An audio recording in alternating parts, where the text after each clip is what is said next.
Rebecca Parker noticed that her 9-year-old daughter Emma came home from music classes with her eyes red and her hands trembling.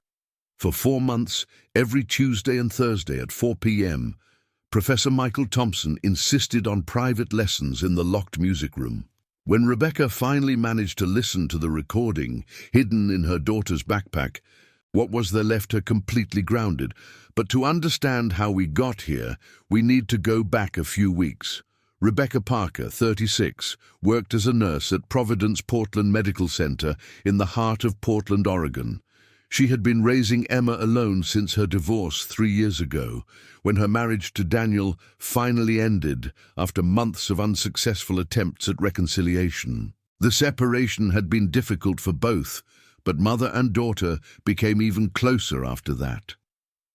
Rebecca went to great lengths to ensure that Emma had a happy childhood, despite the absence of her father, who had moved to Seattle and visited the girl only once a month. Emma has always been a cheerful and confident girl, full of energy and curiosity about the world. Since she was a little girl, she showed a passion for music. At the age of 5, she was mesmerized when she heard the violin on television or radio. He asked Rebecca to put on classical music before bed, and he loved watching musical performances online.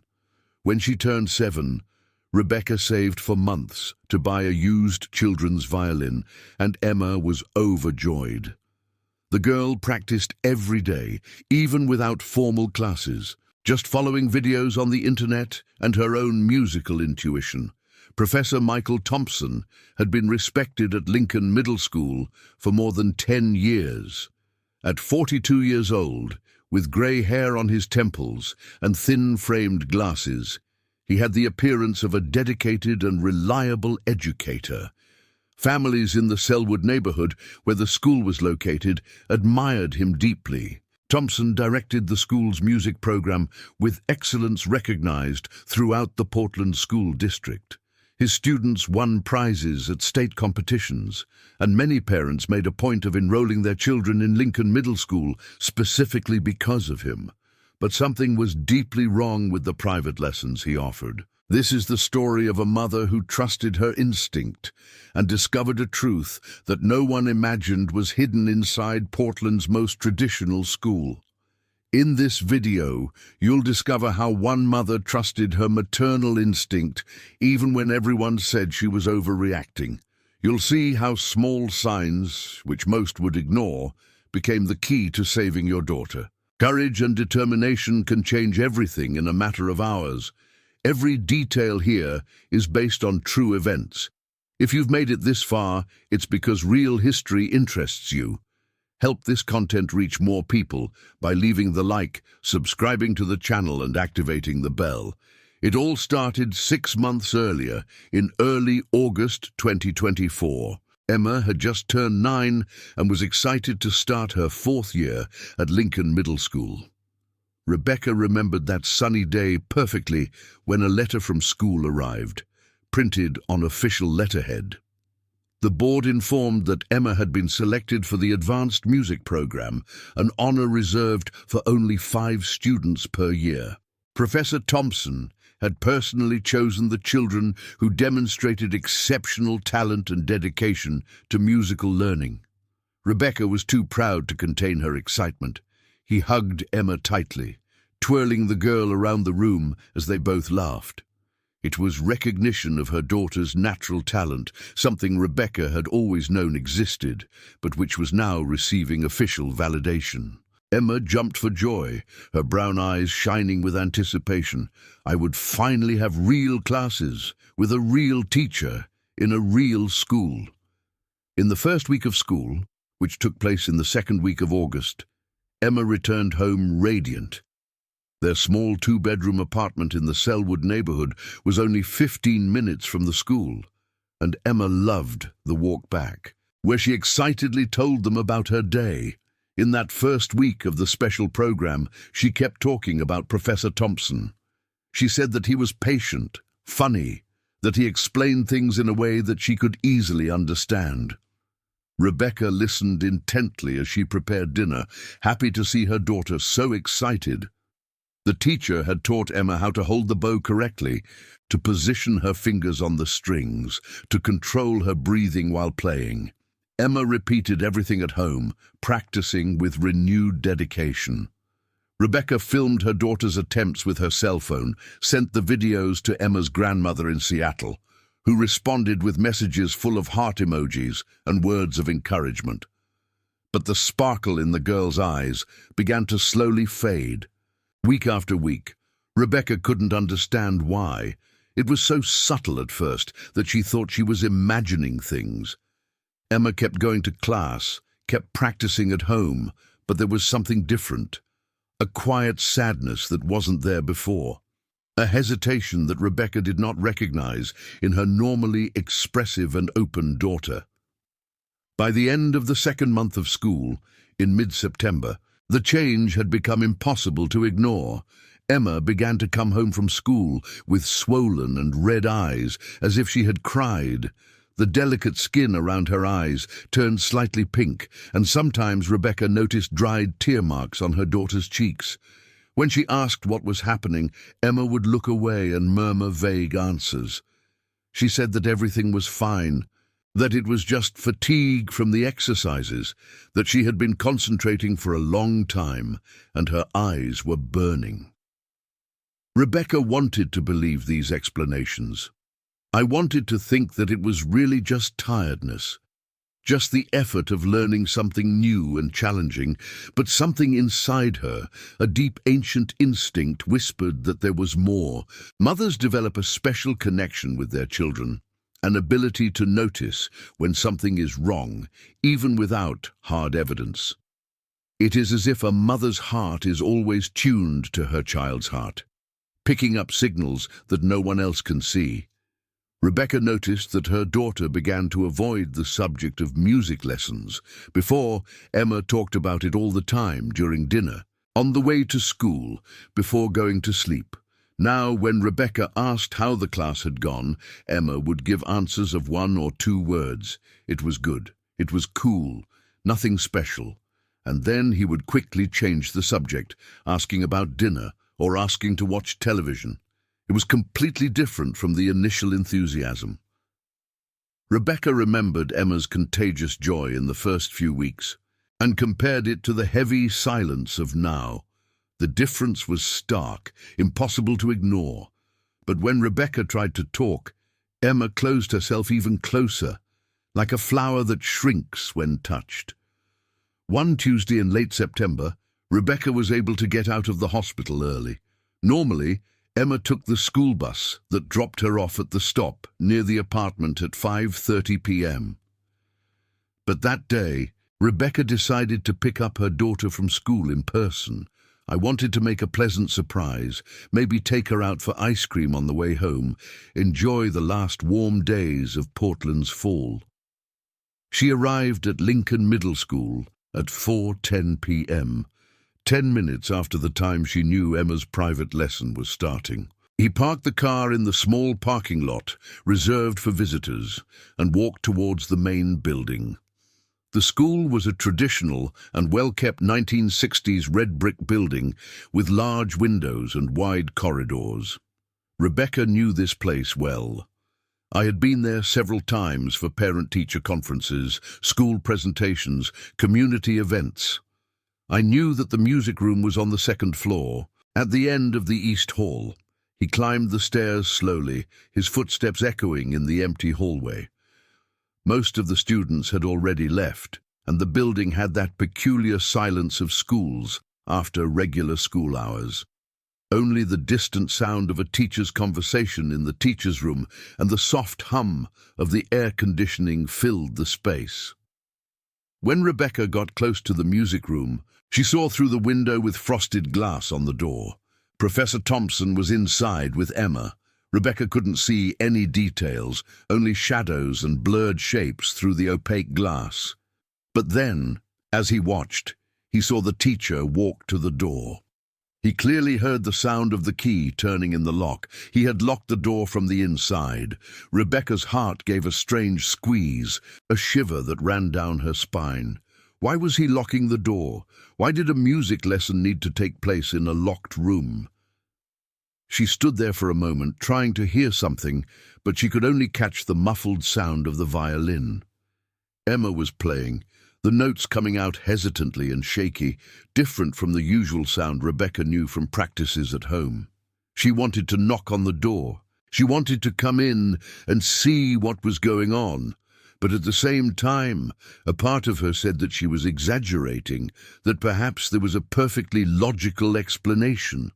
Perhaps the teacher would lock the door to avoid interruptions, to ensure that students could concentrate without distractions. Schools are full of noisy kids, after all. It made sense to want privacy for a musical instrument lesson. But even so, the instinct she couldn't explain kept screaming. His heart was beating faster than it should have. His hands were slightly damp with sweat. Why did he lock the door?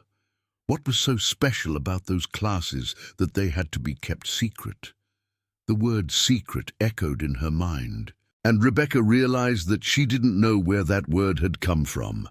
Emma hadn't said anything about secrets, not yet. Rebecca stood there for a few more minutes, motionless in the silent hallway, watching the closed door. Finally, he shook his head and went back to the car. He waited in the parking lot until 5 p.m., when he knew the class would end. He saw Emma walk out the main door of the school, her backpack heavy on her back, the violin in the protective cover slung over her shoulder. The girl walked slowly, her head bowed, her shoulders hunched. He didn't have the confident, cheerful demeanor that Rebecca knew. Rebecca honked softly and waved. Emma raised her head, saw her mother, and a small smile appeared on her face. But it was a tired, forced smile that did not reach the eyes. Rebecca unlocked the passenger door, and Emma stepped in, tossing her backpack into the back seat with a heavy sigh. "How was the class today, my love?"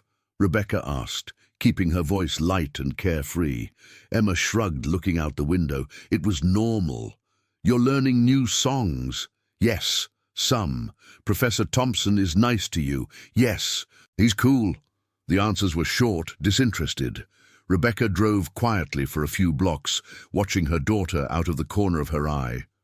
Emma was fidgeting with her hands, intertwining and releasing her fingers repeatedly, a nervous gesture Rebecca rarely saw in her. The girl bit her lower lip, her eyes fixed on the landscape that passed by the window. "How about we stop for ice cream?" Rebecca suggested, trying to liven up the mood. "It's such a beautiful day." Emma hesitated, then shook her head. "I don't feel like it, Mum. I'm tired. I just want to go home."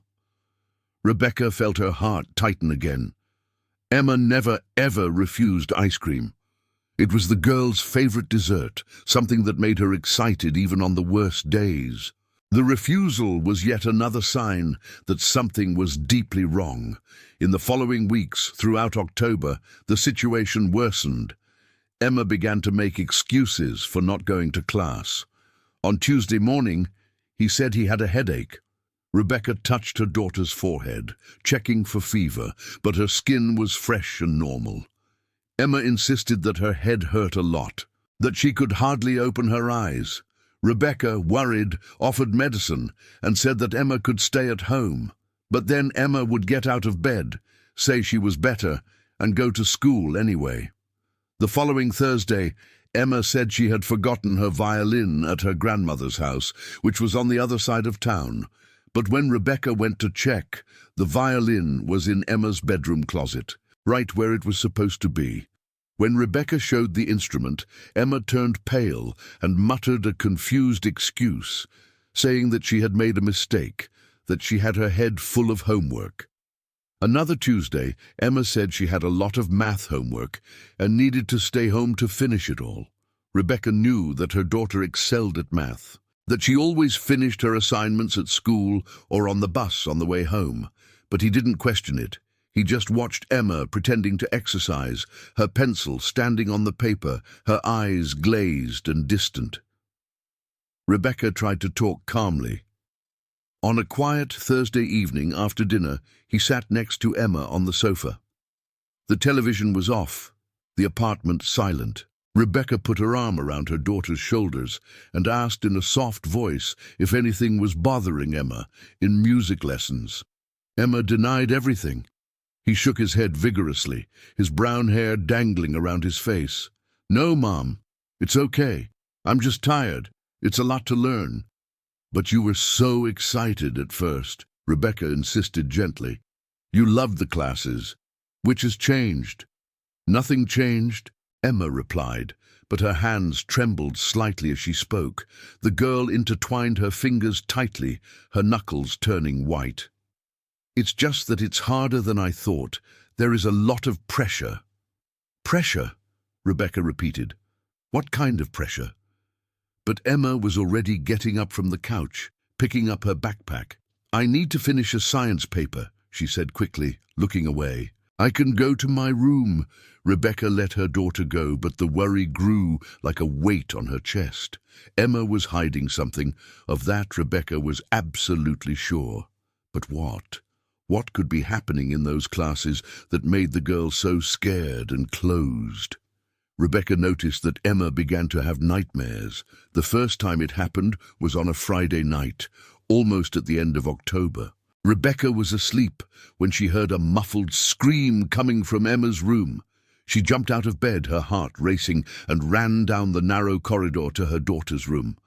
Emma was sitting on the bed, sweaty, her eyes wide in the dark, her covers tight against her chest. "My love, what was it?" Rebecca asked, sitting on the edge of the bed and touching her daughter's face.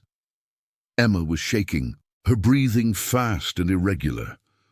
"Nightmare," Emma whispered, her voice faint. "Just a nightmare. Do you want to tell me what it was about?" "I don't remember," Emma answered too quickly. "I already forgot. I am fine." But he was not well.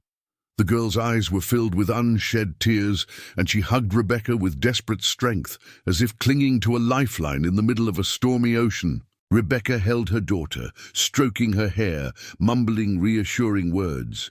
"It's okay, my love. I'm here. You're safe." The nightmares were repeated. 2, 3 times a week, Emma woke up scared in the middle of the night. When Rebecca asked about her dreams, Emma would just hug her mother tightly and ask to sleep with the light on. Rebecca left the hallway light on, the door ajar, creating a soft rectangle of light that entered the dark room. Emma began to refuse to sleep in complete darkness. He asked to keep the lamplight on all night. Rebecca nodded, worried, watching her daughter finally fall asleep after hours of tossing and turning restlessly in bed. The girl who used to sleep soundly, who woke up rested and smiling, now had purple dark circles under her eyes and woke up tired, dragging herself through the morning as if each movement required immense effort. Rebecca felt that something was deeply wrong, but she couldn't figure out what. It was like being in a labyrinth with no way out, running from one side to the other without finding the way. Each time she tried to get closer to the truth, Emma closed herself more off. Each time I asked a question, I received vague answers or heavy silences. Rebecca decided to talk to other mothers. Perhaps she was not alone in her worries. Perhaps other children were showing the same signs. In the first week of November, on a rainy Portland afternoon, Rebecca looked for Sarah Mitchell as she left school. Sarah was the mother of Lily, a girl the same age as Emma, who also participated in the special music program. Sarah was a tall, thin woman, always well-dressed, with blonde hair tied back in a perfect ponytail. She worked as a lawyer in an office in downtown Portland and always seemed to have everything under control. Rebecca found her in the parking lot, stashing school books in the trunk of a shiny black SUV. "Sarah, can I talk to you for a minute?" Rebecca asked, approaching with a hesitant smile. "Of course, Rebecca," Sarah replied, closing the trunk and looking at her intently. Which it was. "It's about the music lessons. How Lily is feeling about them." Sarah smiled broadly. "Oh, Lily is loving it. She doesn't stop talking about it at home. He says that Professor Thompson is wonderful, always attentive and dedicated. We are very happy with her progress." Rebecca hesitated, choosing her words carefully. "It's just that Emma has been looking a little nervous lately. She stays quiet after school. She has been having nightmares. I just wanted to know if Lily said something, if she's also going through something similar." Sarah frowned, thoughtful. "No, Lily didn't mention anything like that. She comes back from school excited, practices at home voluntarily. Maybe it's just Emma's shyness. You know how children are. Some take longer to adapt to new situations. And the program is very demanding. Maybe she's feeling the pressure of expectations."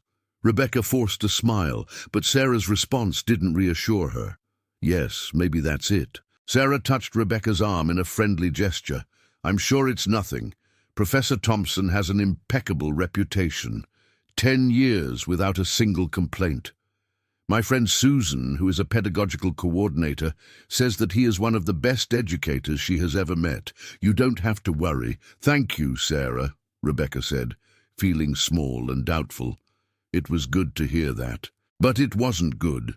Rebecca didn't feel any better. She felt isolated, as if she was the only one seeing something that no one else could see. Was he exaggerating? Was it just overprotective mother paranoia, as Sarah had subtly suggested? Rebecca also talked to 2 other mothers on the way out of school in the following days: Jennifer Morris, Sophie's mother, and Karen Davis, Olivia's mother. Both girls participated in the special program. Both mothers had nothing but praise for Professor Thompson. Sophie was learning a lot. Olivia had never been so dedicated to something. None of them mentioned problems, changes in behavior, nightmares. Rebecca began to doubt herself. "I would lie awake at night, lying in bed, staring at the dark ceiling of the room, wondering if I wasn't seeing problems where there weren't any. Maybe Emma was just going through a phase. Children go through phases, right? Maybe it was age, hormonal changes starting early, school stress. Perhaps it was the divorce affecting Emma in ways that Rebecca hadn't anticipated. But every time she looked into Emma's frightened eyes, her instinct screamed that something was wrong. It was an inner voice impossible to ignore, a primal call that came from a deep, ancient place. The maternal instinct is a powerful thing, developed over millions of years of evolution, designed to protect children from unseen dangers. And that instinct was sounding deafening alarms in Rebecca's mind. If this revelation is arousing in you a deep curiosity about what really happened, comment right now, "I want more stories," and please leave your like on this video. Over dinner on a cold Thursday in mid-November, Emma blurted out something that made Rebecca's blood run cold. They were sitting at the small kitchen table, eating pasta with homemade tomato sauce, Emma's favorite food. But the girl barely touched the food, just pushed the noodles from one side of the plate to the other with her fork, her eyes lowered and distant. Rebecca watched her daughter with growing concern. "Emma, you need to eat something. You barely ate it for breakfast." "I'm not hungry," Emma murmured, her voice low and tired. "You're feeling sick. He wants me to take his temperature." "No, I'm fine. I'm just not hungry." There was a long silence. Only the sound of cutlery touching the dishes and the distant hum of the refrigerator filled the kitchen. Then, suddenly, without warning, Emma said something that changed everything. "The teacher taught a special game today." The words came out low, almost inaudible, but Rebecca heard perfectly. Each word fell like a heavy stone in the silence of the kitchen. Rebecca stopped eating, her fork frozen in the air, and looked at her daughter with undivided attention. "One special game," Rebecca repeated, trying to keep her voice calm and casual, even though her heart was already starting to race. "What kind of game, my love?" Emma turned completely pale. The color faded from her face so quickly that for a moment Rebecca thought her daughter was going to faint. Emma's eyes widened, and she squeezed her fork so hard that her knuckles turned white. "I can't tell," Emma said quickly, her voice trembling. "It's a secret. Only ours, the special students." The word "special" rang out in the kitchen like an alarm bell. Rebecca felt a shiver run down her spine. Her stomach churned, and she had to make a conscious effort to continue breathing normally. Special. Secret. I can't tell you. The words intertwined in her mind, forming a disturbing pattern that she couldn't ignore. "My love," Rebecca said gently, leaning over the table and trying to catch her daughter's gaze. "You know you can tell me anything, don't you? There are no secrets between us." But Emma was already shaking her head violently, her eyes filling with tears. "No, Mom, you don't understand. I can't. I promised. The teacher said that special girls know how to keep secrets, which is part of the training, that if we tell you, we are not really special." Emma's voice rose in panic as she spoke, the words coming out fast and rushed. Rebecca felt the blood run cold in her veins. Training, special girls, keep secrets. Every word was like a punch in the stomach. "Emma, what else did the teacher say?" Rebecca insisted, trying to keep her voice firm but gentle. "It is important that you tell me." But Emma was losing control. Tears began to flow down the girl's face, wetting her cheeks. She began to cry desperately, deep sobs shaking her small body. I can't, I can't," she repeated between sobs, her voice breaking. Rebecca quickly got up and ran to the other side of the table, kneeling next to her daughter and trying to hug her. But Emma pulled away, pushing her chair back with a loud creak against the linoleum floor. The girl stumbled to her feet, knocking over the fork that fell to the ground with a metallic bang. "I need to go to my room," Emma said between sobs, already running down the narrow corridor. Rebecca heard the bedroom door slam hard, followed by the sound of the key turning the lock. Emma had locked herself in her room. Rebecca stood paralyzed in the kitchen, still kneeling on the cold floor, her heart beating uncontrollably in her chest. He felt as if the ground had disappeared beneath his feet, as if he were falling into a bottomless abyss. The word special echoed in his head in a disturbing way, repeating itself endlessly. Special, special, special. Why Emma couldn't tell, which was so secret, what the hell was going on in those locked classes. Rebecca stood up slowly, her legs shaking. He walked to the door of Emma's room and knocked softly. "My love, let me in. Please, let's talk."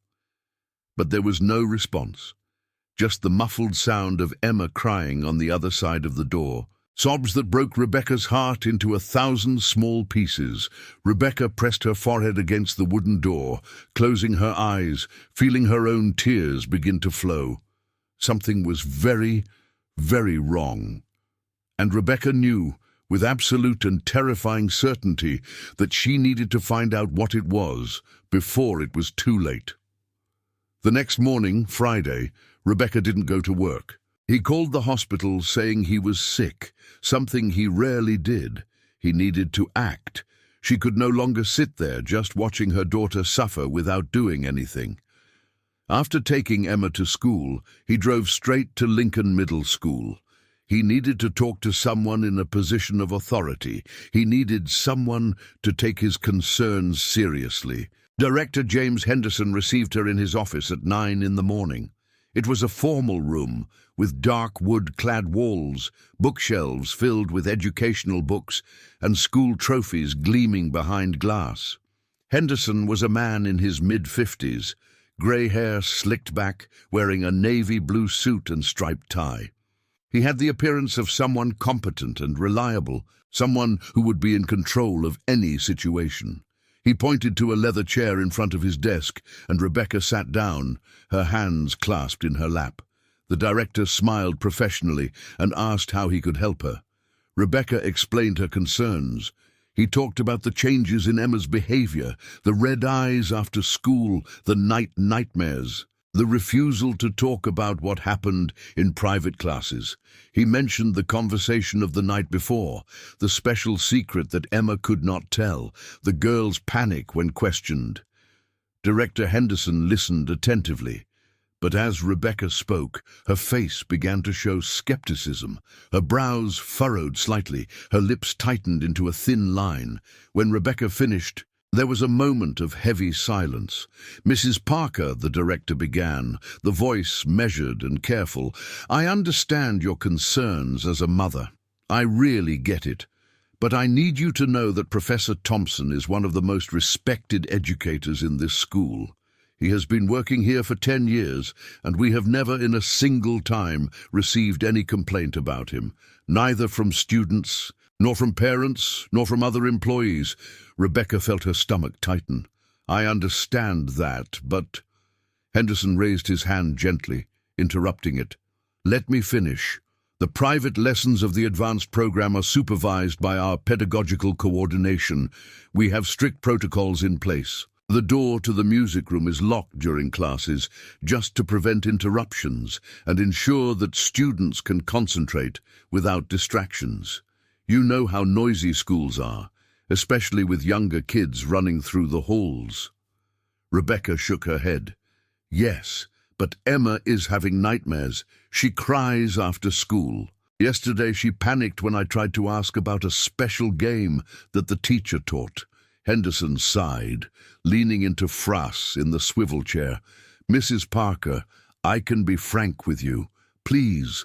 I saw in Emma's file that her parents divorced 3 years ago. Divorces are extremely difficult for children, especially at this formative age. It's possible that Emma is processing emotions related to this. The music program is demanding, has high expectations, and maybe she's feeling pressure to perform well. Sometimes children react to stress in ways that worry us, but that are actually completely normal." Rebecca felt a wave of frustration and humiliation. The principal was suggesting that she was imagining things, that Emma's problems were the result of divorce, not class. It was completely invalidating her concerns as a mother. "With all due respect," Rebecca said, trying to keep her voice steady, "I know my daughter. She was fine until she started these private lessons. The change was clear and specific." "I understand his point," Henderson replied, but his tone made it clear that he didn't really understand. "Look, what I can do is mention your concerns to Professor Thompson. I'm going to ask him to pay extra attention to Emma's emotional well-being during lessons. I will also suggest that Emma have some sessions with our school psychologist who can help her process any anxieties she is feeling." Rebecca realized that she was not going to get anything else. The director had already made his decision. "I had already decided that Rebecca was a paranoid, overprotective mother, seeing problems where none existed." She thanked her formally and left the room, feeling small, doubtful, and utterly helpless. He walked down the empty corridor of the school, his footsteps echoing in the silence, but when he got to the parking lot and got into the car, he didn't start the engine right away. She sat there, her hands clenched on the wheel, taking a deep breath. Frustration gave way to determination. No one was taking his concerns seriously. No one was listening. But that didn't mean she was wrong. It just meant that she would need to act alone. If this story is already changing the way you see maternal protection, like, subscribe and activate the bell in this video so that this message reaches other mothers. Rebecca didn't give up. Something inside her, that maternal instinct impossible to ignore, kept screaming that her daughter was in danger. If no one else was going to investigate, she would. If no one else was going to protect Emma, she would. The following Tuesday, the 3rd week of November, Rebecca made a drastic decision. In the morning, he told the supervisor at the hospital that he needed a few hours off to solve personal problems. He switched shifts with a colleague and left Providence Portland Medical Center at 3:30 p.m. It was exactly 45 minutes until Emma's private lesson began, enough time to get to school and observe. She pretended to go to work normally in the morning, dropped Emma off at school as usual, but kept her phone close at all times, counting down the minutes until she could leave. When the time finally came, He drove quickly through the streets of Portland towards Selwood. The sky was grey and heavy, typical of November, with heavy clouds threatening rain. Rebecca arrived at Lincoln Middle School at 4:05 p.m., 5 minutes after Emma's class began. He parked across the street, in a position where he had a clear view of the second-floor windows. The music room had large windows facing the parking lot. Rebecca could see the room from the outside, though she couldn't make out details from so far away. He turned off the engine and watched. Her heart was beating fast, her palms sweaty despite the cold. She felt ridiculous, like an amateur spy in a bad movie, but he couldn't stop. He needed to see with his own eyes what was happening. At 4:15 p.m., he saw movement in the window of the music room. A male figure, whom Rebecca recognized as Professor Thompson, approached the windows. And then, to Rebecca's growing horror, he began to close the curtains. One by one, the heavy curtains of dark fabric were pulled, completely blocking the view of the interior of the room. Rebecca's heart raced. The other times he had passed by the school during class time, the curtains were open. Why it was closing now? Why did I need such complete privacy? Rebecca didn't think. He acted on pure instinct. He got out of the car quickly, locked the doors, and crossed the street almost running. He entered the school building through the main door, which was unlocked to accommodate extracurricular activities. The downstairs corridor was empty and silent. Only the hum of fluorescent lights and the distant sound of voices in a classroom filled the space. Rebecca climbed the stairs on the east side of the building, stepping lightly, trying not to make a sound. Her heart beat so hard that she could hear it in her own ears, a rhythmic, insistent drum. His hands trembled slightly. He felt a mixture of fear and determination burning in his chest. When he reached the second floor, he walked slowly down the hallway. The linoleum floor reflected the lights from the ceiling, creating a cold and impersonal atmosphere.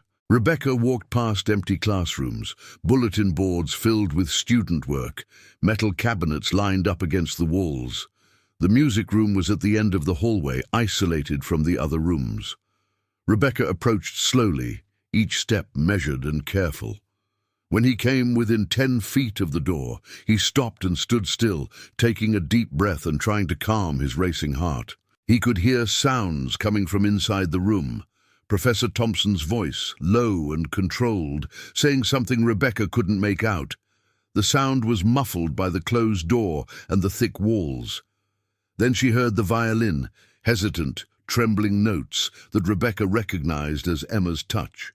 Rebecca took a few more steps forward, now directly in front of the door. The door had a small, frosted glass window at the top, but Rebecca couldn't see through it, only blurred shapes and diffused light. He took another deep breath and reached for the metal handle. He turned the handle slowly, trying to open the door. But it didn't move. It was locked. The teacher had locked the door from the inside, just as Rebecca had seen last time. Why? Why a music lesson needed to take place behind a locked door and closed curtains? Rebecca pressed her ear against the door, trying to hear better. The teacher's voice continued, low and steady, but Rebecca still couldn't make out words. He heard Emma say something, her voice so low that it was almost inaudible. So silence. Then the sound of the violin again, but this time sounding even more shaky and hesitant. Rebecca was about to knock on the door when she heard footsteps approaching down the hallway. He turned quickly and saw a woman coming towards him.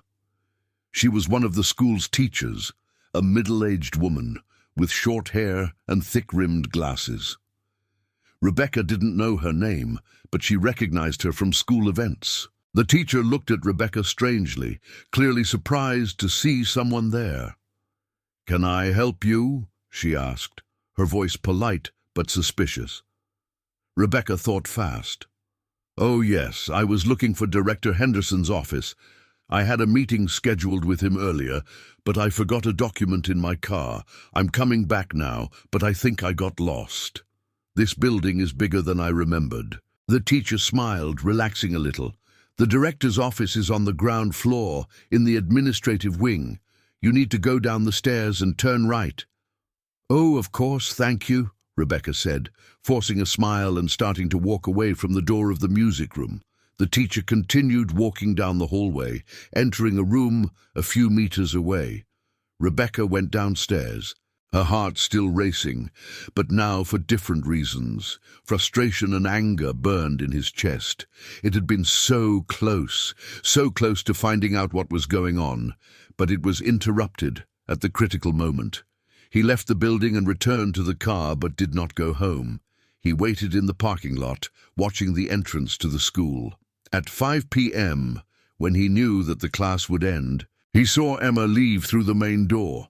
The girl walked slowly, her head down, her backpack heavy on her shoulders.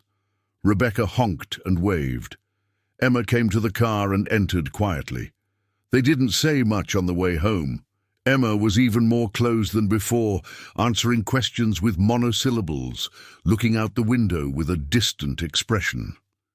But Rebecca was more convinced than ever. Something terrible was happening in that locked room, and she was going to find out what it was, no matter what it took. If you're here so far, it's because this story is stirring you. What follows will show the exact moment when everything changed. Therefore, at the end of this video, we will reveal the complete outcome with details that few know. Stay with me until the end. That night, Rebecca couldn't sleep with a shut. Lying in bed, staring at the dark ceiling of the room, her brain worked obsessively. He thought of Emma's words about the special secret. I thought about the locked door. I thought about the closed curtains. She thought of her daughter's nightmares, her red eyes, her trembling hands. Every detail fit into a disturbing pattern. In isolation, each thing could have an innocent explanation, but together they formed an image that Rebecca couldn't ignore. It was like putting together a puzzle in the dark, where the pieces began to reveal a frightening figure. At 3 a.m, Rebecca finally made a decision. He got out of bed, went to the living room and took his laptop. He opened the browser and started searching. He looked for small, unobtrusive audio recorders, devices that could be easily hidden in a school bag. He found several options. There were tape recorders the size of pen drives, others the size of coins, some that looked like keychains or ordinary batteries. Rebecca read technical specifications, compared prices, read customer reviews. After an hour of research, he chose a small, credit card thin model that had a battery life of up to 6 hours and the memory to record more than 50 hours of audio. Placed the order with express delivery. He paid extra for it to arrive the next day, Thursday. Rebecca knew it was risky. He knew he was entering questionable, perhaps even legally problematic territory. Recording conversations without consent was a grey area of the law. But I couldn't see any other option. No one was taking his concerns seriously. The director had dismissed it all as maternal paranoia. The other mothers saw no problems. Emma was too terrified to tell what was happening. How could Rebecca find out the truth without hard evidence? If I was wrong, if I found out that there was nothing suspicious going on, I would apologize. He would assume his mistake. He would deal with the consequences. But if she was right, if something was really going on with her daughter, Rebecca needed evidence. She needed something concrete that she could show the authorities, something that could not be dismissed or explained away as an overprotective mother's imagination. The maternal instinct was screaming inside her, and Rebecca finally decided to trust it completely. His daughter was in danger. He could feel it in every fiber of his being, and a mother protects her child, no matter what it takes, no matter the risks, no matter the consequences. On Thursday afternoon, the package arrived. Rebecca was at home when the delivery man rang the doorbell. He signed the receipt with trembling hands and took the small box inside. He opened it on the kitchen table, examining the tiny tape recorder. It was even smaller than it appeared in the online photos. about the size of a credit card, but much thinner, matte black and discreet. Rebecca read the instructions carefully. The device had a single button to turn on and off, and a tiny LED that lit up red when it was recording. The instructions recommended covering the LED with duct tape if the goal was discrete recording. Rebecca found black electrical tape in a drawer and carefully covered the LED, testing it several times to make sure no light escaped. Fully charged the device overnight from Thursday to Friday, leaving it plugged into the charger at the kitchen outlet. He barely slept again, tossing and turning on the bed, his heart heavy with what he was about to do. On Friday morning, the last private lesson of the week, Rebecca woke up before the alarm. He got up at 6 in the morning, took a shower and prepared breakfast for Emma. The girl appeared in the kitchen at 7, her eyes still sleepy, her hair untidy. "Good morning, my love," Rebecca said, forcing a smile. She made pancakes, Emma's favorites. Emma sat down at the table and ate in silence, pushing the pancakes across the plate without much enthusiasm. Rebecca watched her daughter, her heart sinking. Emma was so different from the cheerful, confident girl of a few months ago. It was as if a shadow had fallen on her, extinguishing her inner light. After breakfast, while Emma brushed her teeth in the bathroom, Rebecca went to her daughter's room. He took the school bag that was leaning against the wall and unzipped the main compartment. There were notebooks, textbooks, a box of pencils, a light-folded coat. With hands shaking slightly, Rebecca grabbed the tape recorder from the inside pocket of her backpack, where she knew Emma kept extra notebooks she rarely used. He hid the device between two hardcover notebooks, positioning it so that the microphone was facing upwards, free of obstructions. Tested quickly to make sure it was on, seeing the covered LED emit no visible light. Then he closed his backpack carefully, arranging everything exactly as it was before. Her heart was pounding so hard that Rebecca thought Emma could hear it from the bathroom. His hands trembled as he put the backpack back in place. She felt like a criminal, like she was doing something terribly wrong. But at the same time, I knew I had no choice. It was either that or continue to see his daughter suffer without being able to do anything.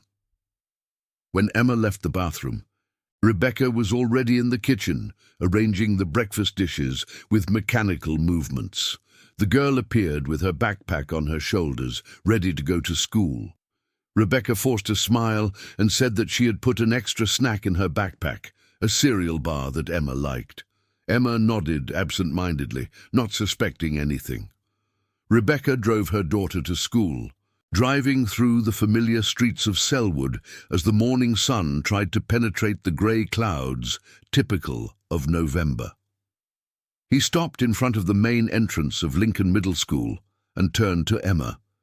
He kissed his daughter's forehead tenderly, holding her face for a moment longer than usual. "Have a nice day, my love," Rebecca said, the voice charged with emotion she tried to hide. "I love you very much. You know that, right?" "I love you too, Mom," Emma replied, and for a brief moment their eyes met. Rebecca saw fear there, and sadness, and a silent plea that broke her heart to pieces. Emma got out of the car and walked towards the school, her heavy backpack on her back, the violin in the protective cover slung over her shoulder. Rebecca watched until her daughter disappeared through the main door, swallowed by the red brick building. Then finally he went to the hospital to work.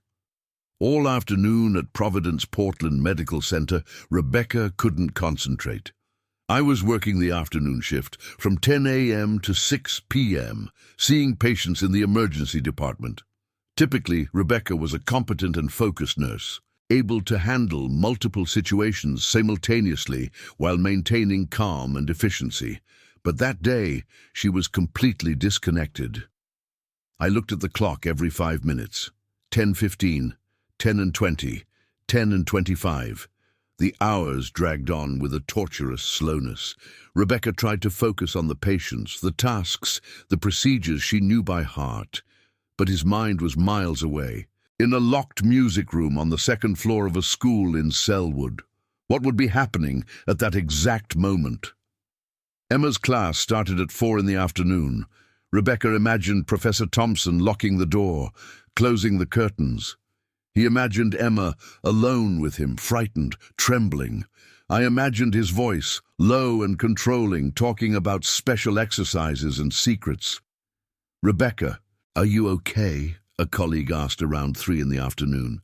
"You seem distracted today." "I'm fine," Rebecca lied, forcing a smile. "Just a little tired." But I wasn't tired. I was terrified. Every minute that passed increased the anxiety that grew in his chest like a physical pressure. At 3:30, Rebecca excused herself and went to the bathroom. He locked himself in a cabin and took several deep breaths, trying to calm his racing heart. He looked at the clock on his cell phone. 3:32. There were 28 minutes left before Emma's class began. Rebecca went back to work and forced herself to continue until 5 in the afternoon. So I told the supervisor that I needed to leave a little earlier, that I had a family emergency. The supervisor, knowing Rebecca as a dedicated employee who rarely asked for favors, immediately agreed. Rebecca left the hospital and drove as fast as she could within the speed limits towards the school. Portland traffic in the late afternoon was dense, cars inching down congested avenues. Rebecca drummed her fingers on the steering wheel impatiently, watching the minutes tick by on the dashboard clock. 5:15, 5:20, 5 and 25. He arrived at Lincoln Middle School at 5:35. He parked in the same place as always and waited, the engine off, his hands clenched on the steering wheel. Class ended at 5. Emma was supposed to leave at any moment. Rebecca watched the main door of the building with intensity, looking for the small figure of her daughter. Finally, at 5:40, he saw Emma leave. The girl walked slowly, slower than usual, her head down, her shoulders hunched under the weight of her backpack. It looked smaller, more fragile, as if it had shrunk. Rebecca honked softly and waved. Emma raised her head, saw her mother's car, and walked to it with shuffling steps. When Emma opened the door and got into the car, Rebecca felt her heart tighten painfully. The girl was paler than ever. The skin had a greyish, sickly hue. Her hands trembled visibly as Emma put her backpack in the back seat and fastened her seatbelt. There were deep, dark circles under his eyes, and his lips were pale, almost colourless. "Hi, my love," Rebecca said gently, trying to keep her voice normal, despite the panic growing inside her. "How was your day?" "Tired," Emma murmured, looking out the window. "I just want to go home." Rebecca drove silently, watching her daughter out of the corner of her eye. Emma sat motionless, her arms folded over her chest, her eyes fixed on the passing landscape. They didn't talk the whole 15-minute way to the apartment. The silence was heavy, loaded with unspoken things.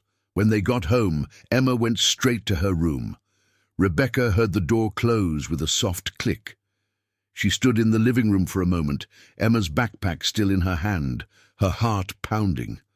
The tape recorder was inside, now loaded with whatever had happened in that locked room. Rebecca wanted to hear it right away, but forced herself to wait. He needed to make sure Emma was busy, that he didn't interrupt her. He prepared dinner mechanically, making sandwiches and heating soup. He called Emma to eat, but the girl said she wasn't hungry, that she just wanted to sleep. Rebecca didn't insist. He said he would leave a plate in the fridge, in case Emma changed her mind later. At 8 o'clock in the evening, he went to check on Emma. The girl was lying in bed, still dressed in school clothes, already sleeping soundly. Her face was pale against the pillow, her hair spread out. Rebecca pulled a blanket over her daughter, kissed her forehead softly, and left the room, closing the door slowly. Then, with hands shaking violently, he took Emma's backpack and carried it to the bathroom. He locked the door from the inside and sat down on the cold tiled floor, his back resting against the tub. He opened his backpack and searched through the notebooks until he found the tape recorder. It was there, exactly where it had been placed, small and black and innocent. Rebecca took the headphones she had brought and plugged them into the tape recorder. He took several deep breaths, mentally preparing himself for what he was about to hear. His hands trembled so much that he could barely hold the device. Finally, with a last trembling breath, he pressed the play button. The first few minutes were normal and expected sounds. Rebecca heard Emma's voice talking to other children in the school hallway, distant laughter, the sound of lockers being opened and closed. Then, silence as Emma walked. "So," Professor Thompson's voice, clear and professional. "Good afternoon, Emma. Ready for today's class?" "Yes, sir," Emma replied, her voice small and hesitant. "Great. Let's start with the warm-up exercises. Hold the bow like this, remember? Posture upright, shoulders relaxed." Rebecca heard the sound of the violin starting, notes hesitating and out of tune. Thompson gently correcting Emma's posture, teaching techniques, explaining musical concepts. Everything is completely normal, completely innocent. Rebecca began to wonder if she hadn't made a terrible mistake, if she wasn't really being paranoid. But then, 15 minutes into the recording, just as Rebecca had feared, everything changed. Professor Thompson's voice became lower, almost a whisper. "Well done, Emma. You are improving a lot. Now, let's do our special exercise, the one that only the chosen girls can do. You remember." There was a long pause. Then Emma's voice, so low that Rebecca could hardly hear it. "Mr. Thompson, we can do it another day. I'm very tired today." The teacher's response was kind, but there was something underneath the kindness, something firm and unyielding that made Rebecca's skin crawl. "Ah, Emma, you know that special girls don't complain. This is part of advanced training. It is what separates ordinary students from the truly exceptional. You want to be exceptional, you don't." Another silence, then Emma with a broken voice. "Yes, sir, great. Now put the violin aside and close your eyes. Remember the relaxation exercise we practiced. It's to help you play better, to relax tense muscles. Trust me, Emma, I know what's best for your musical development." Rebecca heard the sound of the violin being placed on a surface. Then Thompson's voice, even lower, almost inaudible. "Now take a deep breath. Right, very well. You're doing so well, Emma. You are so special, so talented. That's why I chose you." What Rebecca heard in the next few minutes made her legs weak. They were Emma's sounds of discomfort, small sighs of hesitation, irregular breathing. Emma's voice saying in a trembling voice, "Mr. Thompson, this is making me uncomfortable. We can stop." But Thompson just repeated, his voice hypnotic and controlling. "It's okay, Emma. It's completely normal. All great musicians do these exercises. It's part of the training. You need to trust the process. Trust me. I am your teacher. I know what's best for you." Emma asking again, more urgently, "Please, Mr. Thompson, I don't like that. I want to stop." And Thompson responded now with a hint of disappointment in his voice. "Emma, you're letting me down. I thought you were strong. I thought you were special. The other girls don't complain. Lily does these exercises perfectly. Sophie too. You want to be like them, you don't. You want to be special." The manipulation was clear, evident, nauseating. Rebecca felt bile rising in her throat. He heard Emma starting to cry softly, trying to hide her sobs. She heard Thompson comforting her with words that sounded affectionate but were deeply disturbing. "Don't cry, Emma. You're doing pretty well. Just a little longer. Let's finish the exercise and then you can go home. But remember, this is our special secret. You can't tell anyone. If you tell them, people won't understand. They will think you are strange. They will think you are making up stories. And then you will no longer be able to be part of the special program. You understand?" "I understand," Emma whispered, her voice broken and defeated. Rebecca took off her headphones. I couldn't hear any more. His hands trembled violently, his whole body shaken by waves of nausea and anger. He ran to the sink and vomited, his stomach churning with the force of his physical reaction. His whole body trembled, cold sweat running down his temples. He leaned against the sink, looking at his own reflection in the mirror. His eyes were wide, his face pale, his lips quivering. She was right. My God, I was right all along. Something horrible was happening to her daughter, and now she had proof, concrete and unequivocal evidence that no one could dismiss as imagination or paranoia. Rebecca didn't sleep that night. How could it? She sat in the dark room, the city lights streaming in through the windows, the tape recorder on the table in front of her like an unexploded bomb. His mind worked frantically, planning the next steps. He needed to act fast. He needed to protect Emma. He needed to make sure that Thompson could never do this to any children again. At 6 a.m. on Friday, as the sky began to clear with the grey light of dawn, Rebecca picked up the phone and called the Portland police. Their hands were still shaking, but their voice came out firm and clear when they answered. "I need to report a case of child abuse," Rebecca said. "I have proof, audio evidence. Please, I need to speak to someone from the Child Crime Division immediately." The 911 operator took her information and said 2 detectives would be in touch within an hour. Rebecca thanked her and hung up. Then he went to check on Emma, who was still fast asleep in the room. The girl seemed so small and fragile in bed, so vulnerable. Rebecca sat on the edge of the bed and stroked her daughter's hair gently. "It's going to end, my love," Rebecca whispered. "I promise it will end. You are safe now. I'll protect you." At 7:15, Rebecca's phone rang. It was Detective Marcus Johnson of the Portland Police Department's Crimes Against Children Division. His voice was professional but kind, and he listened intently as Rebecca explained the situation. When she mentioned that she had an audio recording, Johnson asked her to go to the police station immediately. Rebecca woke Emma up and explained that they were not going to school that day, that they needed to sort out some important things. Emma didn't ask what. She just nodded, her eyes still sleepy.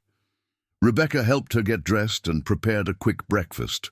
Then, at 8:30, they drove to the Central Police Station in downtown Portland. Detectives Marcus Johnson and Sarah Chen received them in a private interview room at 9 o'clock sharp. It was a small but comfortable room, with walls painted light beige, a round table and padded chairs. There was a box of tissues on the table and some educational toys in a corner, clearly intended to make children more comfortable. Johnson was a tall, broad-shouldered, 40-something African-American man with a calm, reassuring presence. Chen was an Asian-American woman in her mid-30s, black hair tied in a bun, eyes attentive and intelligent. Both wore civilian clothes, jeans and shirts, trying to look less intimidating. Rebecca handed over the tape recorder and gave her full statement. He spoke for more than an hour, describing all the signs he had noticed in recent months: Emma's red eyes after school, the nightmares, the excuses for not going to class, the word special, the secret Emma couldn't tell, the door locked, the curtains closed, every detail he had accumulated during weeks of careful observation. The detectives listened without interruption, taking occasional notes. When Rebecca finished, Johnson pulled out the tape recorder and asked for permission to listen. Rebecca consented. Chen took Emma to another room, where a specialized child psychologist was waiting to talk to the girl in a safe and welcoming environment. Johnson listened to the full recording with headphones, his face remaining professionally neutral. But Rebecca saw his jaw clench as it got to the most disturbing parts. When he finished, he took off his headphones and looked at Rebecca with a serious expression. "Mrs. Parker, I want you to know that you're taking this very seriously," Johnson said, his voice steady. "What is in this recording is deeply troubling.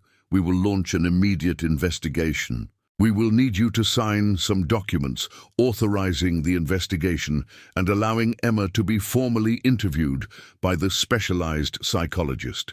We will also need a judicial authorization to act officially at the school, but I can get it in the next few hours." Rebecca felt a wave of relief so intense that she almost fainted. Finally, someone was taking their concerns seriously. Someone was listening. Someone was acting. He signed all the necessary documents with hands still shaking, but now of relief mixed with anxiety.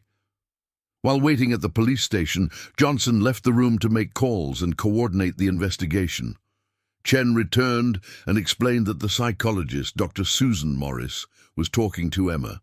He said that Emma was cooperating, talking about what had happened in class, confirming the details of the recording and adding information that was not in the audio. About an hour later, around 11 in the morning, Johnson returned with news. "Mrs. Parker, I got the judicial authorization. Let's go to school now. But first, I need to tell you something. While Dr. Morris was talking to Emma, we made a few discreet calls to the parents of the other girls on the music special program. 2 other mothers agreed to bring their daughters to talk to the psychologist." As Johnson spoke, Rebecca heard voices in the hallway. The door to the interview room opened and 2 women entered, accompanied by Chen. Rebecca recognized them immediately: Sarah Mitchell, Lily's mother, and Jennifer Morris, Sophie's mother.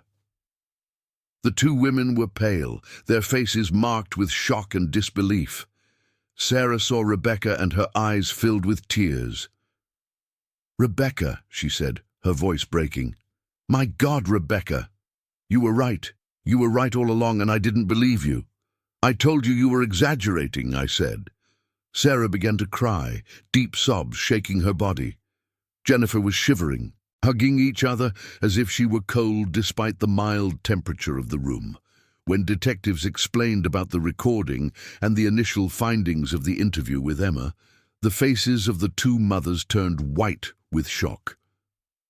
"Lily too," Sarah whispered, the words coming out with difficulty. "My Lily. She was having nightmares. She was different. And I thought it was just stress from school.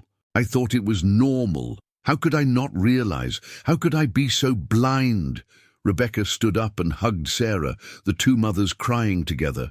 Jennifer joined in the embrace, and the 3 women stood there, united in the pain and shock of discovery, but also united in their determination to protect their daughters, to ensure that justice was done. Chen explained that Jennifer's daughter Sophie had also confirmed similar experiences during the conversation with the psychologist. Lily was still being interviewed. The pattern was identical in all cases: locked classes, special exercises, emotional manipulation, secrets that could not be told. If you're here, it's because this story deserves to be heard. I believe that what comes next will surprise you even more. Don't leave this video before you find out how it all ended. At 2 p.m. that Friday, 2 detectives, a social worker and a victim support officer, arrived at Lincoln Middle School. Rebecca was with them, sitting in the back seat of an unmarked car, her heart pounding in her chest. Sarah and Jennifer had stayed at the police station with their daughters, but Rebecca insisted on being present. I needed to see. He needed to witness the moment when Thompson finally faced the consequences of his actions. Director James Henderson was called in for an urgent meeting. Johnson and Chen informed him of the investigation in their office, and Rebecca saw the color fade from Henderson's face as detectives explained the situation. The director was visibly shocked, shaking his head in disbelief. "It's not possible," Henderson said, his voice trembling. "Thompson has been working here for 10 years. There has never been a single complaint. He is respected by all. There must be some misunderstanding." "Mr. Henderson," Johnson said firmly, "we have audio evidence. We have testimonies from 3 confirmed victims. We have reports from a specialized psychologist. There is no misunderstanding here. What there is a predator who has used his position of trust to manipulate vulnerable children." Henderson seemed to cower in his chair, his face now grey. "My God," he whispered. "My God, how could this happen under my nose?" Johnson asked that Thompson be called to the principal's office immediately. Henderson used the intercom to make the request, his voice trembling. Rebecca was sitting in a chair in the corner of the room, accompanied by the victim support officer, a kind, middle-aged woman named Patricia. Rebecca was shaking, her hands clasped in her lap, but she was determined to be there. He needed to look Thompson in the eye. She needed to see the man who had harmed her daughter. 5 minutes later, there was a knock on the door. "Enter," Henderson said, voice barely audible. The door opened and Michael Thompson entered. His face was calm and confident, no trace of concern visible. He wore khaki pants and a light blue shirt, thin-rimmed glasses, the appearance of a respectable and reliable educator. He looked around the room, seeing the detectives, the social worker, Rebecca, and his face showed confusion. "Principal Henderson." "What's going on?" Thompson asked, still in a quiet voice. "There is a problem." "Sit down, Mr. Thompson," Johnson said, indicating a chair in front of the table. "I'm Detective Marcus Johnson of the Portland Police Department Child Crimes Division. This is my colleague, Detective Sarah Chen. We need to ask some questions." The confidence in Thompson's face wavered slightly, but he sat up, keeping his composure. "Of course, Detective, how can I help?" Johnson put the tape recorder on the table. "Recognize that, Mr. Thompson." Thompson looked at the device and frowned. "It's an audio recorder, I believe, but I don't know why you're showing me that." "This recorder was placed in Emma Parker's backpack last Thursday," Johnson explained, his voice calm but relentless. "He recorded his entire private lesson with her. I would like to hear, or would you prefer that I just describe what's in that recording?" The color began to fade from Thompson's face. His eyes moved quickly from Johnson to Chen, then to Rebecca, finally back to Johnson. Rebecca saw the exact moment he realized what was happening. He saw panic beginning to settle behind the facade of calm. "Me," Thompson started, then stopped. He cleared his throat. "I don't know what you're talking about. My classes are completely professional." "There is some misunderstanding here." Chen opened a briefcase and placed several documents on the table. "These are the initial testimonies of Emma Parker, Lily Mitchell, and Sophie Morris," Chen said. "All three describe identical experiences. Classes locked, special exercises that only the chosen girls could do, emotional manipulation, secrets they couldn't tell. Their stories are consistent in every detail." Thompson was getting noticeably nervous now. His hands, which were resting calmly on his lap, began to move. He ran his tongue over his dry lips. "That's ridiculous," he said, but his voice no longer had the confidence it once had. "The special exercises are just advanced muscle relaxation techniques. They are recognized pedagogically. They help students to play better, to relax tension in the shoulders and arms. Any serious music teacher uses similar techniques." Johnson folded his arms. "So you admit that you perform these special exercises with the students?" Thompson realized the trap, but it was too late.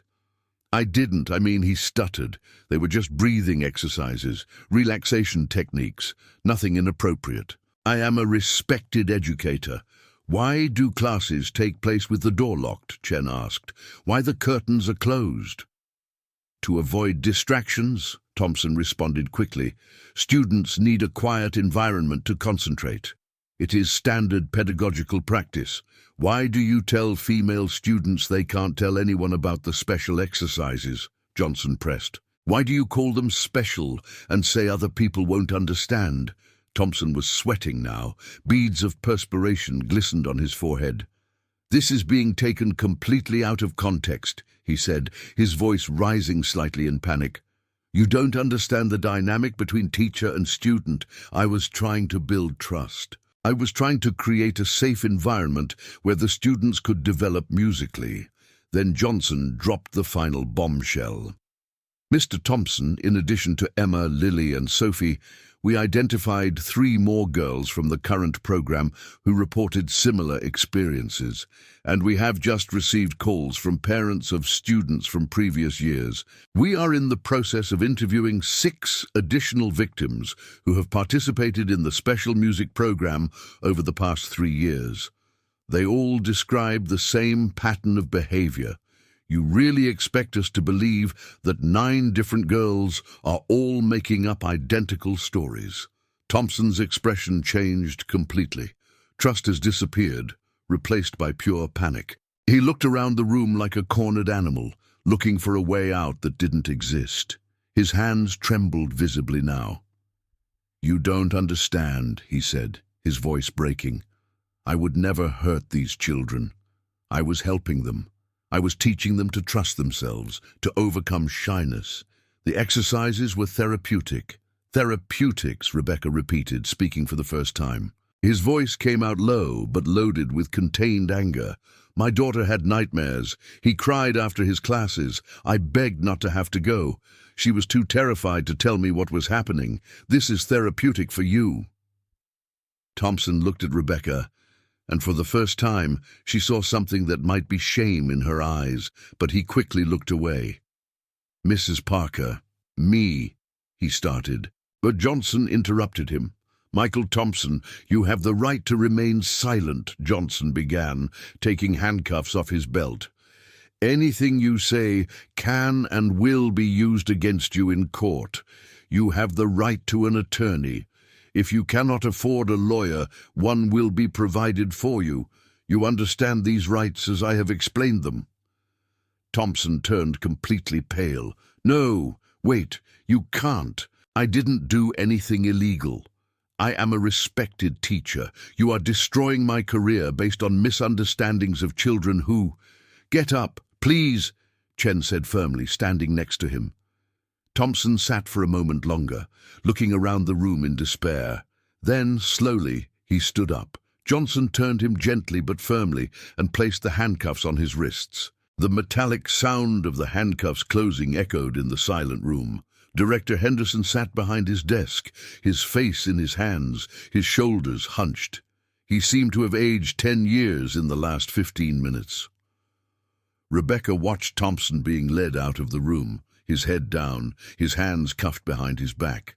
Her eyes were filled with tears, but they were not tears of sadness. They were tears of relief, validation, of justice beginning to be done.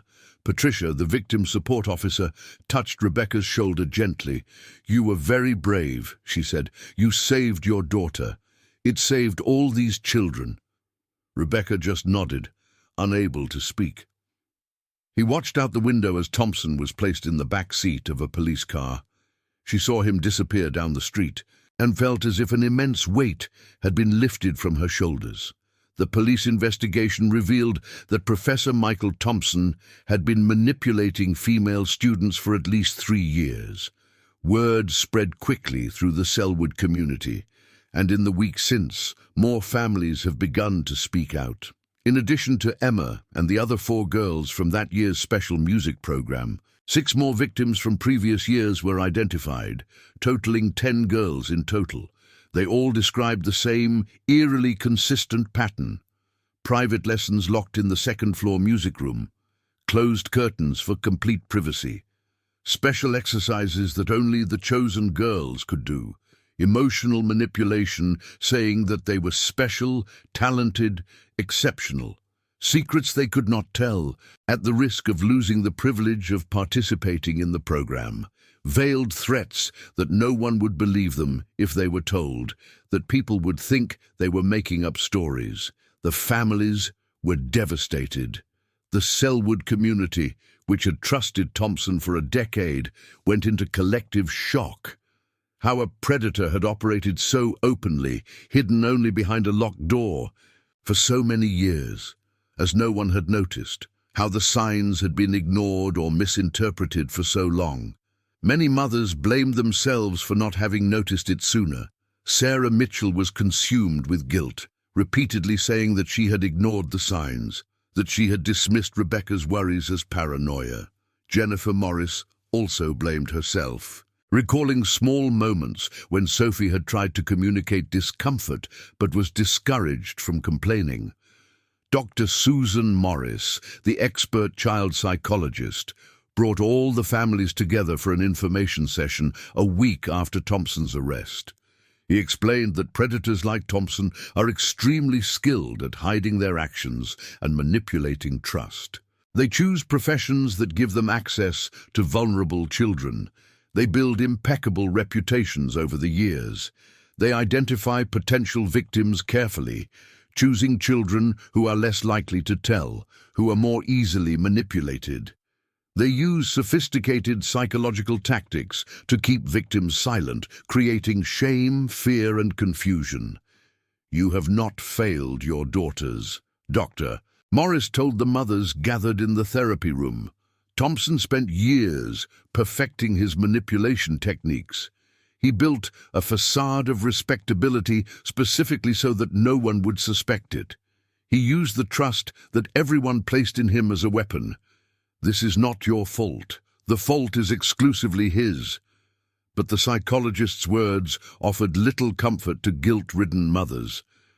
Rebecca, sitting between Sarah and Jennifer, held the hands of both women. They had formed a deep bond through shared trauma, a sisterhood forged in pain and a determination to protect their daughters. Rebecca cried when she learned that she was not alone. He cried for validation that his instinct was right, but he also wept for the other children he had unconsciously saved by acting. If she hadn't trusted her maternal instinct, if she had believed when Director Henderson said she was overreacting, if she had heard Sarah Mitchell say it was just shyness, how many other girls Thompson would have hurt? The investigation had prevented him from continuing, had cut off his ability to do more harm. This story is not for everyone. If you are here, it is because you want to know the truth behind the facts.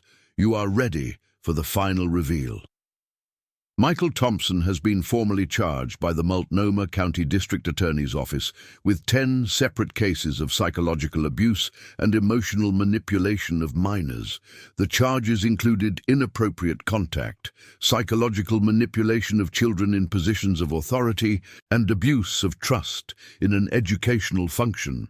During the preliminary hearing 2 weeks after his arrest, Thompson, now represented by an expensive private attorney, tried to negotiate a plea deal that would reduce the charges in exchange for a more lenient sentence.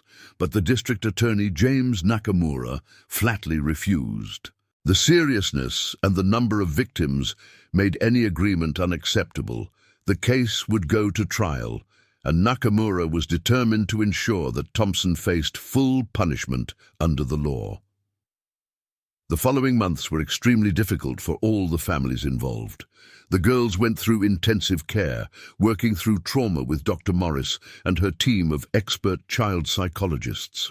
The mothers also went to therapy, processing their own complex emotions of guilt, anger, relief, and fear.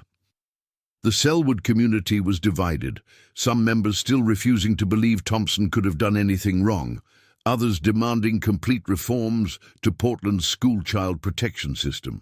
The trial was scheduled for April 2025, 6 months after Thompson's arrest. Lincoln Middle School was under intense scrutiny from the media and education authorities.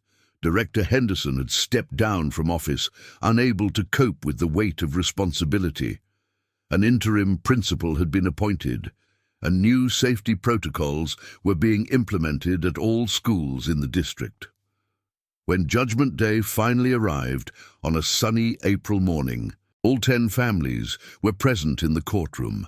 Rebecca entered the downtown Portland Federal Building with Emma by her side, her daughter's hand held in hers. Emma was now 10 years old, had grown a few inches, and seemed stronger, more confident than in the dark months of November. Therapy was helping, slowly, painfully, but helping. The trial lasted 3 intense days. Prosecutor Nakamura presented the audio recording as prime evidence, making the entire court listen to Thompson's manipulative words. Emma's hesitant pleas to stop, the psychological coercion evident in every sentence. He presented the written testimonies of the 10 victims, detailing the experiences of each of them. She called Dr. Morris to testify about the pattern of psychological abuse and the long-term effects on child victims. Rebecca was called to give her testimony on the second day. He climbed to the witness stand with his legs shaking, but when he began to speak, his voice came out firm and clear.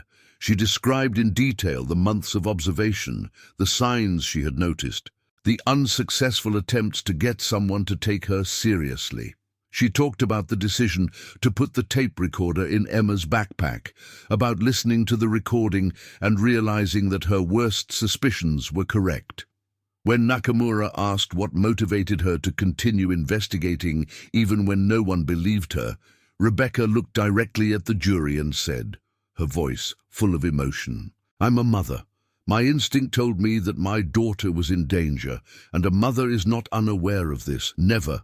No matter what they say, no matter how many people think you're exaggerating, you trust your gut and protect your child." Thompson's defense attorney tried to argue that his actions were misinterpreted, that they were legitimate pedagogical techniques applied inappropriately. He tried to suggest that the children had misunderstood innocent intentions, that the recording was being taken out of context. But his argument sounded weak and desperate in the face of the overwhelming weight of the evidence. Emma didn't have to testify in person, something Rebecca was deeply grateful for. Her testimony had been recorded on video during initial interviews with Dr. Morris, in a safe and controlled environment. The video was presented to the jury, and Rebecca cried silently as she watched her daughter, still small and frightened in the recording from months ago, describing what had happened in class. After 3 days of testimony, arguments and counter-arguments, the case went to the jury. Rebecca waited with the other mothers in a private room reserved for the families of the victims. The hours dragged on. An hour of deliberation. 2 hours. Rebecca began to feel panic. What if the jury didn't believe it? What if Thompson was acquitted? What if all this had been in vain? But then, exactly 2 hours and 15 minutes after they began deliberating, the jury returned. Rebecca was informed that they had reached a verdict. All the families returned to the courtroom. The silence was thick and heavy as the jury entered and took their seats. The judge, a man in his 60s with white hair and a serious expression, asked the president of the jury if they had reached a verdict. The president, a middle-aged woman, stood up and said yes. The judge asked for the verdict to be read. In the case of Oregon State versus Michael Thompson, in Emma Parker's psychological abuse charge, how do you decide? Guilty, the president of the jury said, her voice clear and firm. The courtroom erupted in muffled murmurs. Rebecca felt her legs grow weak. He hugged Emma tightly, hiding his face in his daughter's hair. On Lily Mitchell's psychological abuse charge, how do you decide? Guilty. On Sophie Morris's psychological abuse charge, how do you decide? Guilty. And so on through all 10 charges. Guilty, guilty, guilty. Every word fell like a hammer of justice. Rebecca looked at Thompson, sitting at the defense table. He was pale, motionless, looking at his own hands. He showed no emotion when the verdicts were read. The judge set sentencing for 2 weeks later. When the day of the sentencing arrived at the end of April, the courtroom was again packed. The judge heard impact statements from the victims, read by their parents. Rebecca read Emma's, describing the nightmares, the fear, the long and difficult recovery. Then the judge handed down the sentence. Michael Thompson, you have abused the trust placed in you as an educator in the most vile way possible. You used your position of authority to manipulate vulnerable children. You have caused psychological damage to 10 young girls, damage they will carry for years. This court shows no leniency towards predators who hide behind respectable reputations. You are sentenced to 15 years in prison without the possibility of parole. When the sentence was read, Rebecca hugged Emma and wept openly. They were not tears of sadness. They were tears of absolute relief, of catharsis, of justice finally accomplished. Sarah and Jennifer joined in the embrace, and the 3 mothers stood there with their daughters, united by shared trauma, but also by shared victory. Before we continue, help bring real stories to those who really care. If you want to be part of this mission, don't forget to like this video, subscribe to the channel, and activate the bell. Emma began specialized therapy immediately after the complaint in November and continued in the twice-weekly sessions for the next few months. Dr. Susan Morris worked with Emma using specialist techniques for childhood trauma, creating a safe space where the girl could process what had happened without fear or shame. For the first few months, Emma could barely talk about classes. He was silent during the sessions, drawing or playing with therapeutic toys, while Dr. Morris talked gently. But gradually, as confidence grew, Emma began to speak, first in single words, then in short sentences, finally in full-blown stories describing what Thompson had done, how he had made her feel. The recovery was not linear. There were advances and setbacks, weeks where Emma seemed to be improving, followed by weeks where the nightmares returned and the girl regressed. But Dr. Morris explained that this was completely normal, that trauma was not something that disappeared suddenly, but something that needed to be processed gradually, in layers. The most important thing, Dr. Morris told Rebecca at one of the family sessions, is that you acted on time. Emma was protected before deeper traumas could develop. The abuse she suffered was mainly psychological and emotional, which is certainly severe and requires treatment. But because of her quick intervention, Emma has an excellent chance of full recovery. The words brought immeasurable comfort to Rebecca, who still carried guilt for not having acted sooner. What if she had put the tape recorder on the first week Emma started showing signs? What if he had confronted Thompson directly in September instead of waiting until November? How many terrible classes Emma would have avoided? But Dr. Morris was firm. You did everything right, Rebecca. You observed, gathered information, trusted your gut, and acted. Many mothers doubt themselves and never take action. You acted, and that saved his daughter. Emma's nightmares gradually subsided, from 2 or 3 times a week in November to once a week in January, to occasionally in March. In April, during the trial, Emma had some nightmares again, the stress of reliving the trauma bringing memories back.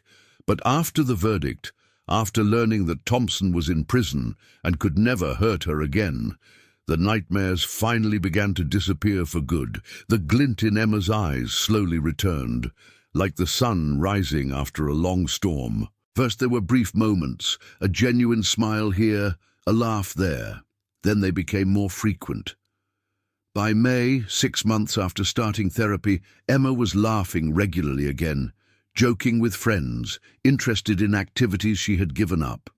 Rebecca also went to therapy. Dr. Morris recommended a therapist who specializes in vicarious trauma, who worked with parents of victims of abuse. Rebecca needed to process her own complex emotions. The anger he felt towards Thompson was visceral and all-consuming. The guilt for not having realized it before was overwhelming. The fear that Emma would never fully recover was something that recurred in her mind. The relief of knowing that Thompson was imprisoned was immense, but it came with the terror of having come so close to losing his daughter forever. Mother and daughter became even closer through family therapy. The weekly sessions allowed them to talk openly about what had happened, creating a safe space where Emma could express her fears without judgment. Rebecca learned to listen without interrupting, to validate her daughter's feelings instead of trying to fix them immediately. Emma learned that telling the truth, even when it's difficult and painful, is always the right way. She learned that her voice matters, that she has the right to say no, that adult secrets should never be kept by children. Today, a year and a half later, in December 2025, Emma has returned to playing the violin. But now, everything is different. Classes take place in groups, always with the door open, always with other parents present in the next room. Emma practices with friends, laughing between out-of-tune notes, without the lone pressure of private lessons. The instrument that once brought terror now brings joy again, transformed by time and healing. Rebecca has become an active advocate for safety protocols in Portland schools. She participates in school board meetings, talks to principals and pedagogical coordinators, shares her story to prevent other children from going through the same thing. Her courage inspired real change, change that protects not only Selwood's daughters, but all of the district's public school children. Lincoln Middle School implemented new safety protocols immediately after the case. All private lessons must now take place in rooms with clear, glass, transparent windows, with no curtains or blinds that can block the view. It is strictly forbidden to lock doors when there is only one adult and one child in the room. Any individual class requires the presence of a second school employee, or the door must remain open with direct visibility from the hallway. A full system of security cameras was installed in all the hallways of the school, with real-time monitoring in the security room during school hours. Teachers are provided with radio frequency identification badges that must be scanned when entering rooms used for private lessons. Parents are notified by app whenever an individual lesson starts or ends. The Portland School District, encompassing all of the city's public schools, has adopted annual mandatory training for all staff on signs of child abuse and manipulation. The program, called Open Eyes, includes modules on discomfort body language in children, student isolation patterns, emotional manipulation masquerading as pedagogy, and what to do when a worried mother comes up with questions that seem exaggerated. The 10 families of the victims have formed a support group called Selwood Guardian Mothers, which meets monthly at the neighborhood community library. They share recovery experiences, exchange therapy tips, support each other on difficult days. The group grew organically, attracting other mothers who discovered similar situations in different contexts. Today, it has 22 families, a beacon of solidarity and prevention in the community. Rebecca has become a volunteer speaker at PTA meetings, parent workshops, and community events. Its message is simple and powerful. Trust your maternal instinct. If something seems wrong with your child, investigate. Don't let anyone tell you that you're overreacting. Reputations can be false. Diplomas do not guarantee character. Your child's safety comes first. The case forever changed the way the Selwood community views child safety.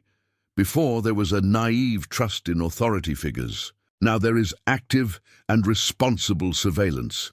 Mothers talk openly about warning signs.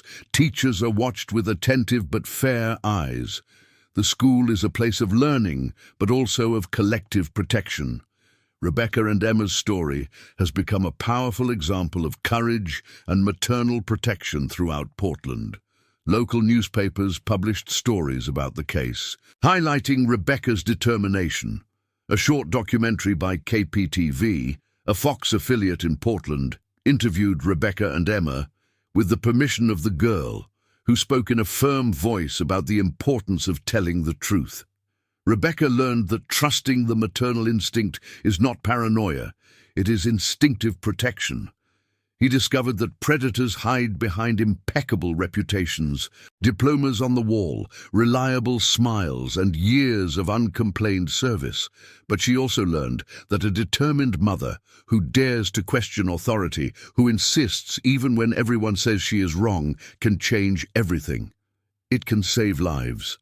Emma grew up understanding that her voice matters deeply, that telling the truth saves not only yourself, but also other people, that no adult secret should be kept by a child, no matter how important it seems, that teachers, coaches, community leaders lose their authority when they cross lines of respect and safety. The other families found strength in Rebecca's story, realizing that they were not alone in the struggle. The support group has become a network of mutual protection, mothers who now rely on each other to identify dangers early.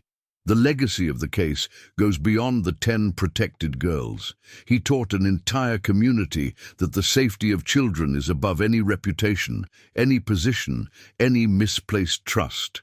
A year after the trial, in April 2026, Rebecca was invited to speak at Lincoln Middle School's annual parents' meeting. In front of 300 parents and teachers, she shared her journey bluntly. "I'm not a hero," she said. "I'm just a mom who listened to your gut." And that was enough to make a difference. Today, in December 2025, Rebecca Parker is sitting in the living room of her home in Selwood on this sunny afternoon, watching Emma practice the violin with a group of 4 friends. The door is open. There are 3 mothers in the kitchen drinking coffee and talking, and the joyful sound of the girls laughing between one song and another fills the house with life. It's hard to believe that just a year and a half ago, that same instrument was a source of nightmares and tears for Emma. Rebecca has learned that being a mother is not only about loving unconditionally, but also fiercely protecting, courageously questioning, and absolutely trusting the instinct that dwells within every woman who generates and creates a life. She discovered that maternal intuition is not a vague feeling or an unfounded paranoia. It is a powerful radar developed by millennia of evolution to detect dangers that threaten our children. When that tightness in her chest first appeared at the sight of the locked door to the music room, Rebecca could have ignored it. She could have believed the reassuring words of director James Henderson, the laughter of the other mothers who said that everything was fine, that it was just shyness or school stress. She could have doubted herself, as so many mothers are taught to do. But she chose to listen to that inner voice that screamed that something was wrong. And this choice saved Emma and 9 other girls from traumas that could mark their lives forever. Michael Thompson is serving his 15-year sentence in an Oregon state prison, where he will have plenty of time to reflect on how he destroyed the trust of 10 families and forever tarnished the profession he swore to honor as an educator. Emma, now 10, is strong, healthy, and happy. She has not forgotten what she has been through, but she has learned that surviving does not mean being stuck in the past. It means growing stronger, wiser, more able to help other people. Recently, Emma gave a presentation at school about the importance of telling the truth when something is wrong, and Rebecca cried with pride when she saw her daughter's courage in front of the whole class. The other families also found their path of gradual healing. The Selwood Guardian Mothers Support Group, which Rebecca helped create, now has 18 families, and not only the direct victims of the Thompson case, but other mothers who have discovered similar situations in different contexts after hearing Rebecca's story. The impact of a woman who decided to trust her gut created waves of protection that reached dozens of children in Portland. The lesson Rebecca carries to heart and shares in every talk she gives is simple but powerful. If something seems wrong, it's probably wrong. If your daughter changes her behavior, if her eyes lose their sparkle, if the nightmares start without explanation, don't ignore it. Don't accept easy excuses. Don't let anyone tell you that you're exaggerating. Investigate, question, protect, because no reputation, no diploma, no position of respect is above the safety of a child. And no force in the world is more powerful than a mother who fights for her daughter. If you like this story, surely the next video that is appearing on your screen will thrill you too. Don't forget to subscribe to the channel, leave your like, and activate the notification bell so you don't miss any of our upcoming videos. A big kiss, and see you in the next heartwarming story.